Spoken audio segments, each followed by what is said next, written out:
Hi, my name is Rodrigo Amador, and today I got 10 valuable Storyboard Pro tips to level up your storyboarding game. Stick around, and by the end of the video, you'll be armed with insider secrets that will leave you wondering, how didn't I know this before? Come, join me. Let's kick things off by fine-tuning your global preferences. You can do this by heading to the Edit menu and select Preferences. In the General tab, you'll find the setting for choosing your terminology style. This simple tweak dictates whether the software uses live action or animation terms, or more simply, shots versus scenes. Another handy tweak is to enable Focus on Mouse Enter in the Global UI tab. If you don't select this option, you will be forced to click into each section, then click again to make your selections. Trust me, it'll save you lots of headaches. One setting that is often overlooked is the option to add leading zeros to the shots or scenes. It will depend on the production needs, as some shows use one over the other. Now let's talk about setting up your workspace for maximum efficiency. While Storyboard Pro offers some handy preset layouts, I like to customize mine in the following way. I like having my timeline view above my drawing area with a thumbnail tab nearby for easy access. You can add any toolbars by clicking on the plus sign and making your selection. This way, if I want to quickly scroll through my panels, I can switch over to the thumbnail view and browse them by using the mouse scroll wheel. Something else I like is to have the stage and camera views in the same area. This arrangement allows for quick access between the two options. While both settings offer a lot of functions for 2D and 3D scenes, I'll focus on the 2D functions for now. The stage view ensures that the artwork remains fixed in one place, although it doesn't support cropping to match camera framing. On the other hand, the camera view precisely displays the framing and showcases any applied camera movements. For easy access to my essential tools, I group my tool properties, panel PDF options, and storyboard tabs together. Right below, I keep my color panel within reach at all times. Next are the toolbars.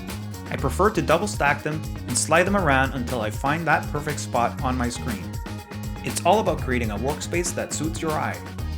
For the last section, I've condensed the library, guides, panel, and layers to conserve space. I'll delve into these components further in an upcoming video. Another part of my setup is getting my brushes just right. Storyboard Pro offers a surplus of brush settings and presets, but for TV storyboards, simplicity is key.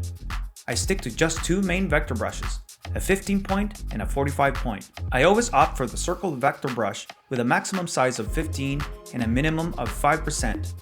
I play with the roundness and angle until they're just right, usually around 73% and 52 degrees. With my pen tilt sensitivity set to 34% and twist enabled, I'm ready to draw confidently with smooth strokes. This setup allows me to work quickly and precisely without worrying about jagged edges. And when I need a larger brush, I simply duplicate the settings and bump up the size to 45 points. Remember, while you can adjust your brush size as needed, having a preset to fall back on ensures consistency and efficiency in your workflow. Next are the keyboard shortcuts. Keyboard shortcuts aren't just a convenient way to access essential tools, they're also a game changer for workflow and efficiency. As a digital artist, you'll quickly develop a rhythm with them, and before you know it, executing commands will feel like second nature. Among my go-to shortcuts are Alt-B for brush, Alt-S for selection, Control-Alt to rotate my workspace, and 1 to zoom in and 2 to zoom out. And I can't forget the trusty A to go back one panel and F to go forward. You can even customize your own shortcuts by navigating to Edit and selecting keyboard shortcuts. For instance, I've added one for split panel at the current frame in the storyboard section. This feature allows you to split any panel your cursor is currently on, making it incredibly useful when adding poses to your storyboard. The next tip is setting up your color palette. Simplifying my color palette is key to my workflow. I opt for hues reminiscent of traditional colorist pencils, black, brown, blue, and red. Additionally, I include colors for BG line, white, BG fill, and foreground shade. To mimic the feel of traditional drawing on paper, I set these colors with varying levels of transparency. This allows me to deepen my brushstrokes as I layer them, just like I would with traditional media, a method deeply ingrained from my training days. If you like the content so far, make sure you hit that like button. Also, don't forget to subscribe and turn on your notifications so you don't miss out on any future videos. Now, on with the tutorial. Up next is using the library. The library is an invaluable tool in Storyboard Pro, acting as a repository for drawings that you can swiftly access whenever needed. Whether it's a beloved background, character, or prop, simply drop it into the library and it will be converted into a TPL, a Toon Boom template file. Once stored in the library, you can drag it into your workspace, where it will appear on a new layer ready to use. This streamlined process enhances efficiency and allows for seamless integration of recurring elements into your storyboard. The next great tip is using the Shared Layers function. Shared layers offer a powerful way to propagate a drawing element across your storyboard, whether it's a background, prop, or character. Once a layer is shared, an asterisk will denote it beside the layer name. It's crucial to remember that any alteration made to a shared layer, such as adding more drawing strokes or transformations, will affect all instances where the layer is used. To maintain consistency, I recommend refraining from modifying layers unless absolutely necessary. If adjustments are required, I suggest unsharing the layer, making the changes, then resharing it. This process ensures that a new instance is created, preserving the integrity of the other instances. When scaling a shared layer, utilize the Layer Transform manipulator to avoid altering the artwork within. Additionally, if you need to reset the transformations, simply press Ctrl-R to return it to its original setting. This approach streamlines workflow efficiency and promotes consistency throughout your storyboard. The next powerful tip is the Spread Layer Motion functionality. Spread Layer Motion is an invaluable feature for repositioning layer elements within a scene or across multiple scenes. Suppose you need to adjust the position of a character, prop, or background, and apply this change consistently throughout the storyboard. In that case, Spread Layer Motion allows you to propagate the adjustment to all panels within the scene or specific subsequent panels. This time-saving functionality streamlines the editing process and ensures consistency across your entire project. One of my favorite tips is the Paste Layer Special function. Paste Layer Special is another priceless tool in Storyboard Pro, enabling you to duplicate any layer and apply it selectively across specific panels in your timeline.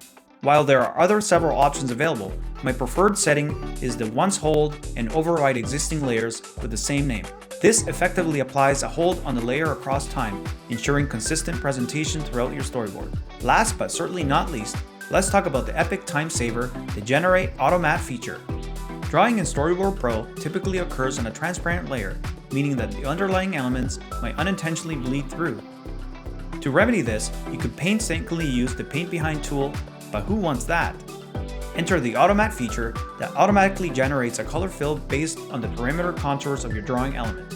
With my preferred settings of a 50 radius and a custom matte color set to white, this new color fill will neatly sit below all drawing strokes. Additionally, you have the option to select Create Matte on New Layer, which does exactly what it says. However, this method can lead to having too many layers, which isn't ideal in every situation. Here's a bonus pro tip. Be mindful of any large gaps in your drawing, as the color matte won't close properly, resulting in a wonky outcome. By harnessing the power of the Auto Matte, you'll streamline your workflow and ensure professional quality results without the hassle of manual adjustments. And that's a wrap on these 10 Storyboard Pro tips. I hope you found them helpful and that they'll take your storyboarding game to the next level. Please leave a comment below, as I like to continue the conversation and love to hear what you think. I'm Rodrigo Amador, reminding you to take care of yourself and stay inspired. Until next time, keep creating, and I'll catch you on my next video. I'd like to give a special thanks to Toon Boom for providing me the latest version of Storyboard Pro.